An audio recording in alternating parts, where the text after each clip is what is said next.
Olá, tudo bem?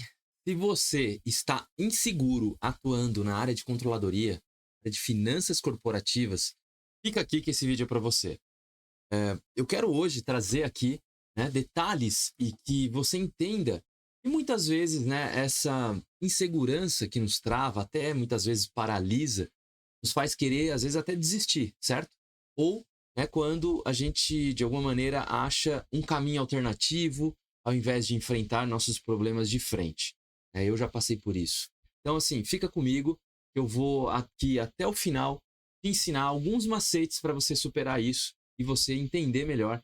Tudo isso pode ser, de alguma maneira, superado, tá bom? Então vamos lá, eu me chamo Leandro Gomes, e eu ensino profissionais da área de finanças, ou mesmo quem está iniciando a construir sua carreira do zero na área de controladoria FP&A em apenas 3 meses. Por que eu trago isso de uma forma direta e reta? Porque eu tenho certeza que com tudo que eu trago de conteúdo, de materiais, inclusive dentro do meu curso chamado Especialista Financeiro FP&A, você vai conseguir acelerar o seu processo, e conectar tudo isso na sua vida profissional para você obter resultado mais rápido com um guia na mão, que é aquilo que eu vou te oferecer dentro desse método, tá certo? Então vamos lá, para que a gente possa agora iniciar essa conversa e esse vídeo aqui, eu tô querendo cada vez mais que você interaja, que você comente, que você depois dê sua opinião, porque é importante, a gente também gosta, de trocar essas experiências e isso vai ser muito importante, para o crescimento aqui do canal e para eu trazer assuntos relevantes para você, tá bom? Então, o que acontece? Eu quero começar, nesse tema de hoje, dizendo sobre o motivo, de eu estar trazendo esse tópico, de eu estar, por exemplo, falando sobre isso, essa insegurança, esses desafios que a gente pode enfrentar ao longo da trajetória, da carreira. E aí, vou trazer aqui um aspecto muito da vida real, ou seja, quando você vive sob pressão no trabalho ou perante as suas entregas e cobranças, é que muitas vezes nos deixa muito cansados, às vezes parece que só acontece conosco algumas situações desagradáveis. Já aconteceu com você, não é mesmo? Pensa nisso, puxa pela memória aí se você já se sentiu assim. E aí, esse excesso de cobrança, parece que tudo que você faz, o gestor não dá mais importância, você se sente às vezes quase invisível, um fantasma ali na frente de outros líderes dentro da empresa, ou de pessoas novas que porventura comecem atuando na empresa num nível mais estratégico. Então, por esse motivo, eu quero trazer esse conteúdo hoje, trazer esse tópico, essa conversa aqui com você, para que você entenda, e que possa te ajudar ao longo dessa sua jornada, tá bom? Então, para começar, eu vou trazer um breve relato, que vai te ajudar a entender melhor dentro disso. É uma história minha de vida profissional, quando eu era mais jovem. Eu atuei numa empresa multinacional francesa, que se chamava à época Areva, né? Areva TID, Transmissão e Distribuição de Energia Elétrica. Era uma empresa que depois, veio a ser comprada pela Alstom. E dentro, dessa minha atuação, a gente estava numa área, no segmento de produtos. Existia o segmento de engenharia, o segmento de serviço e a gente estava no segmento de produtos. Ou seja, todos os produtos eram produzidos na Inglaterra ou na França, fora do Brasil ou na Polônia. E nós tínhamos ali relés de proteção para transmissão de alta transmissão, de energia, de alta. Opa, deixa eu só ativou o som aqui. A gente tinha todo esse trabalho, de fazer o quê? Pedidos à nossa fábrica dentro de outras plantas, fora do Brasil, e a gente precisava fazer o quê? Importar isso, trazer para cá, conduzir todo o SLA, E para quem não sabe o que é SLA, aquela sigla em inglês chamada Service Level Agreement, ou seja, níveis de acordo de serviço. A gente tinha lá fases, onde o projeto ele não podia atrasar. Então esses SLAs tinham que ser cumpridos. Usávamos ali um sistema SAP, a gente tinha que fazer esse monitoramento em conversa, em pedidos, em alinhamento com as fábricas fora do Brasil. E dentro dessa visão, era uma visão muito de um aspecto de análise de projetos, só que nós, por ser produto, era a menor das unidades de negócio, eram como se fossem mini projetos. E a gente olhava não só nesse processo da operação, mas também rentabilidade de projeto, as despesas e custos vinculados ao projeto, para olhar de perto qual era a rentabilidade ao final, na venda junto aos clientes. Fazia todo um trabalho de acompanhamento até a entrega final, junto aos nossos engenheiros de campo, que estavam os gerentes de projeto, que estavam nos grandes nas grandes, vamos dizer assim, eh, usinas, né, ou mesmo hidrelétricas que tínhamos, né, ao longo de todo o Brasil. E aí, dentro dessa visão, nós tínhamos o quê? Que ter uma forte cultura de visão de processo, performance operacional e as entregas como, né, nosso fator preponderante de sucesso ou indicador de sucesso era o cliente receber dentro do prazo ou antes do prazo para aquilo, né, funcionar. Só que existia também, né, diversos conflitos dentro dessa dinâmica entre o que era a meta, o que era o realizado, como, né, a gente fazia para melhorar essa rentabilidade, como melhorar as entregas dentro de um prazo mais aceitável, dentro do que o cliente esperava. E dentro disso, o que aconteceu naquele momento que eu iniciei? Era um novo mundo, né, uma nova empresa, um novo segmento, nunca tinha atuado, né, no modelo desse, ainda mais um modelo de trazer, importar, né, produtos de outras unidades, de ter um contato também, tanto por e-mail ou por telefone, com clientes e com o nosso, vamos dizer assim, as unidades Fabris, né? Em outro idioma, em inglês, em espanhol. Então, tudo isso se misturava, né? Aquela insegurança, eu mais jovem, dentro daquilo que eu precisava fazer o meu melhor trabalho, né? Entregar da melhor forma. E quando você chega numa empresa, muitas vezes você se depara com processos ou que não existem, ou com processos muito desatualizados, daquilo que é a realidade do dia a dia, e isso repercute na sua entrega, repercute em como você também se posiciona ou na relação também com as pessoas que ali já estão, seja com o seu gestor ou com pessoas que estão no mesmo nível, né, que você. Então é muito importante entender esse momento, esse mapeamento inicial, como sempre trago e falo. Bom, e aí a partir disso, o que aconteceu? Aconteceu que aquele medo começou a me dominar, como eu falei no início aqui hoje, né? Aquela insegurança, né, que nos trava, até paralisa, e esse medo me fez o quê? Me fez, de alguma maneira, não trazer o meu melhor potencial como um profissional, que eu já tinha atuado em outras empresas, me trouxe um pouco de insegurança, timidez, né? Você ficar ali acuado muitas vezes em reuniões, e isso é natural no começo. Só que a gente tem que entender como quebrar isso. E é esse o objetivo aqui hoje, trazer um pouco da prática, dos exemplos que eu passei e vivenciei, para que você faça isso também na sua vida, na sua carreira, na sua jornada. Bom, dentro disso, quais são os medos normais, muitas vezes, né? É você ter que falar com outra área, é você ter que se colocar numa situação de cobrar outras pessoas, é você ter insegurança numa reunião de gaguejar, né, de falar alguma coisa que não faça sentido, ou de falar demais, né, demais passar do ponto, ou de, às vezes, não trazer nada, né, que fizesse sentido para aquela reunião, para aquela discussão, enfim. E eu, quando, né, muito jovem ainda, eu acabava, de alguma maneira, não focando tanto nos detalhes, né? Eu tinha vindo de uma área estritamente operacional na tesouraria e fui para uma área que era um mix entre finanças e gestão de produtos, gestão de projeto. Então, para mim, foi assim uma dose, né, de realidade muito diferente do que eu estava acostumado e eu precisei rapidamente, né, me adaptar àquilo e ajustar. Então, vamos lá, vamos falar agora sobre quais são, muitas vezes, os fatores de risco a sua carreira, a minha carreira, a carreira das pessoas, né, como um todo, onde acontece isso, que trava, que gera essa insegurança, que causa, né, esse conflito interno entre nós, e isso muitas vezes faz a gente perder energia. Então vamos lá. Primeiro, é o profissional dizer sim a tudo, né? Dizer sim a todo mundo. Ele é o cara que nunca fala não. Ele não sabe negociar, ele tem receio de falar que não dá para entregar naquele prazo, daquela forma, ou que não dá para estar em tal reunião, ou que não dá para participar de mais outras atividades, né, que são correlatas ao projeto, enfim. Então, claro, no começo é inseguro, você quer mostrar serviço, não quer ser aquela pessoa, parece que não está disposta, né, a ter iniciativa. Mas é diferente quando depois de um tempo você acaba dizendo amém a tudo, sim a tudo e você acaba se complicando, tá bom? Segundo ponto, é você querer agradar todo mundo. Tem muito a ver com dizer sim a todo mundo.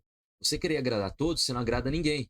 Por quê? Porque você não está, de alguma maneira, se colocando no meio do jogo, porque dentro de uma empresa é como se fosse um mini país, uma mini cidade, né? Com conflitos, com vilões, com heróis, né? Com protagonistas, com antagonistas. Então nem sempre é um mundo perfeito. Existem pessoas que estão, às vezes, de remando, né, a favor para que a empresa cresça, remam ao contrário, e você vai entendendo quem são, né, cada pecinha dentro desse jogo estratégico que é um processo, uma visão empresarial. Então, querer agradar todo mundo, você vai literalmente quebrar a cara. Não vai conseguir e não vai fazer com que você cresça na sua carreira.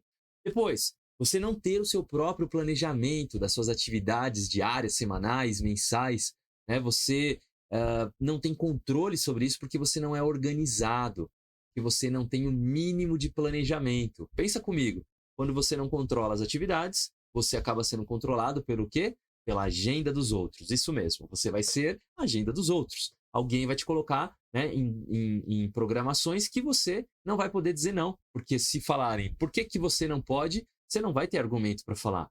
Porque a tua vida profissional, as suas atividades profissionais estão um caos e você não sabe nem por onde começar ou não tem argumento suficiente para mostrar que você está engajado, entregando e tem prazo e tem, né, entregas pontuais para serem feitas de uma forma contundente na sua narrativa, no seu discurso, a forma que você conta, né, e negocia isso com as pessoas que estão em volta, certo? Legal. Depois, se você não tem nada disso, você acaba entregando, muitas das vezes, tudo com atraso, porque você não sabe preparar seus relatórios ou análises, né, de forma mais automatizada. Vou dar um exemplo muito clássico, tá? Profissional de finanças que não domina a tabela dinâmica usando, por exemplo, a segmentação de dados. Então, com isso, ele se trava, ele perde tempo, ele faz tudo meio que manual, e isso não leva ele para um próximo nível do jogo. Não faz ele ter mais domínio e ser mais assertivo, rápido, ágil para ele analisar os dados. Então, isso acaba comprometendo a entrega, a qualidade da entrega dele, legal? E aí, ele acaba nesse ciclo final, para a gente fechar aqui esses fatores de risco, não se posiciona frente aos problemas da empresa, né, porque ele não tem relevância, muitas vezes, por não ter feito todo esse processo anterior.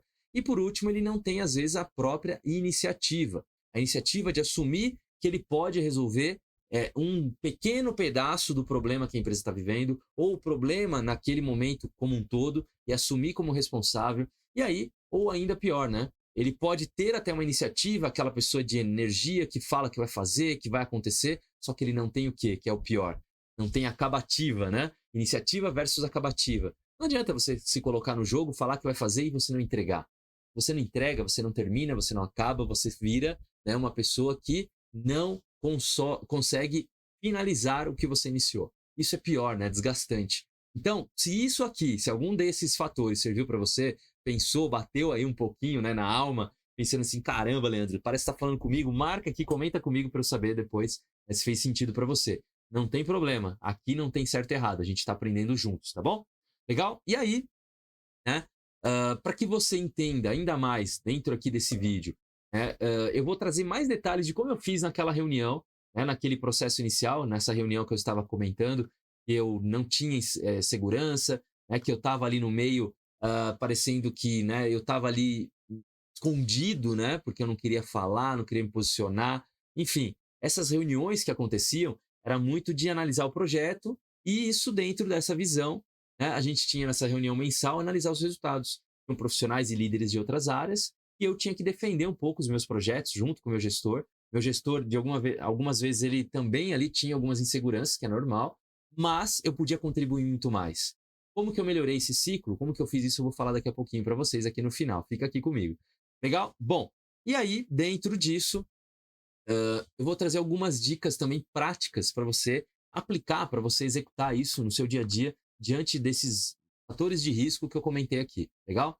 Bom, então, assim, eu quero que você passe a compreender e organizar a sua agenda, organizar o seu dia a dia de uma forma mais prática, vai trazer muitos benefícios para você, né, no sentido de você ter mais confiança, sentir mais dono, ou ter as rédeas na mão das suas entregas, das suas atividades, de tudo que você está executando, tá bom? Então é isso que eu quero aqui no final comentar com você, beleza? Bom, e aí, já aproveitar esse momento, eu peço que você deixe seu like aqui no vídeo, porque depois eu esqueço e também isso ajuda o canal, né, a crescer. E, enfim, isso vai ajudar a gente aqui, tá bom? Vou deixar também um card aqui nesse vídeo sobre segmentação de dados. Eu vou deixar aqui o link e aí a gente vai conseguir conectar aqui para que você possa aprofundar nessa visão de tabela dinâmica, um vídeo meu que eu já tenho aqui mais antigo, mas tenho certeza que vai trazer um fator, né, muito relevante para você executar isso no dia a dia, tá bom? Então vamos lá. Para a gente continuar, eu quero dizer o seguinte: depois de um tempo, eu saí dessa empresa, né, eu fui para uma matriz do Banco Santander, em São Paulo. Foi um sonho, né, pelo nível de benefício salarial, né, de mudança de ambiente. mudança de empresa mesmo, né, de um nível de empresa muito, muito superior, maior, né. E aí quando eu estava de saída, contando um pouco a parte lá final para depois eu voltar, vocês entenderem, é o quê? Tinha um controller que era o meu gestor e ele falou, ele era americano, ele falou: "Mas Leandro, você vai sair?" E aí eu coloquei, né, uma situação para ele, onde eu falei assim: "Não, eu estou de saída, mas eu vou colocar alguém aqui no meu lugar." E essa pessoa é meu irmão 3 anos mais jovem que eu. Ele falou: "Mas como assim, seu irmão?" Eu falei: "É, meu irmão, ele tem potencial, você pode entrevistar ele, se der tudo certo, né, contrate ele." E foi o que aconteceu. Meu irmão foi entrevistado, gostou dele, e aí, enfim, né, foi muito interessante essa situação. Foi a primeira multinacional do meu irmão, ele ficou muito grato, foi muito legal essa experiência para ele também. O que aconteceu depois disso? Eu tinha fama na minha casa, sempre tive com meus pais, com meu irmão, que eu era o bagunceiro, né, o desorganizado com as minhas coisas pessoais, que não organizava às vezes nem minhas roupas direito, né, as minhas coisas, muito jovem ali ainda, né, deixava, por exemplo, ticket de compra, caderninho, enfim, eu era, né, eles falavam que eu era um muambeiro, né, então, ou seja, meu guarda-roupa era uma bagunça, né, aqueles velhos hábitos e rotinas de menino, de adolescente, e isso continuou. E aí o que aconteceu? Por que eu estou contando isso? Porque quando meu irmão assumiu lá a minha cadeira, o meu lugar, depois que eu saí, ele acabou elogiando demais, né, junto aos meus pais e até comigo brincando, falou: "Cara, é inacreditável, como você pode ser tão organizado no trabalho e em casa você não é?" Então, enfim, isso aconteceu, né, e eu comprovei que isso funcionou. E por que eu falo disso? Porque essa organização me fez com que eu me posicionasse. E esse posicionamento, essa postura, essa mudança, foi o que virou, né, a minha chave, foi o que me fez entender aonde eu queria estar e como e quando eu poderia estar dentro de um novo desafio, ganhando mais, tendo uma carreira mais sólida de crescimento, de perspectivas. Então, né, o que aconteceu nesse processo? Qual foi essa virada de chave? Foi aquilo que eu falei. Naquela reunião, no começo, eu era uma pessoa insegura, não tinha os dados, eu não estava preparado, eu me sentia cada vez mais querendo me afundar na cadeira porque eu não estava, de longe, pronto para qualquer pergunta. E esse processo e fez com que eu me preparasse de uma forma mais profissional. Eu iniciei um processo de controle de dado, de informação, de anotação, né, de conexão, de fazer perguntas e respostas, entender os processos internos. Isso mudou literalmente, né, a forma que eu coloquei o meu trabalho num nível mais forte, mais estratégico, né, mais profissional, certo? E aí, o que aconteceu? Nesse fator, né, vamos dizer assim, que eu tive que mudar a minha vibração, as minhas entregas, a minha atuação, foi aquilo que eu chamo de que eu dominei aquilo que me assustava, certo? O que aconteceu, né? Fazer essa mudança, aquele profissional, Leandro, inseguro, um profissional que mudou a postura, conseguiu dominar ou dobrar o salário quando eu fui para o Santander, né, em outra empresa. Por que que isso aconteceu? Porque antes disso tudo, antes de acontecer cada fator desse, eu comecei a sincronizar as minhas ações e atitudes. Por quê? Porque eu sabia, né, que eu precisava mudar para crescer. E aí, sabe quando você sente que tomou aquele meio que um tapa na cara, né?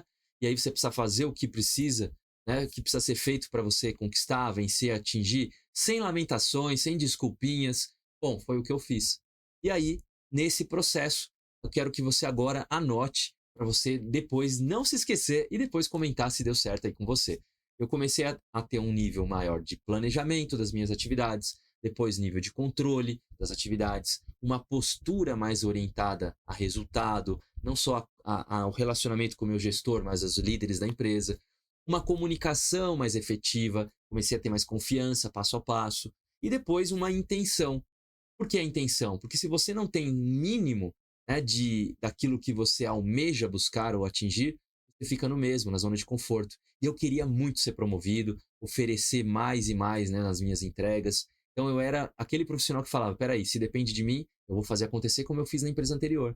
Então eu vou fazer a minha parte. Eu fazia sempre mais, para poder de alguma maneira me vender melhor, né? Quando eu tivesse aquela reunião de feedback, de avaliação anual, né, dentro do bom sentido de se vender.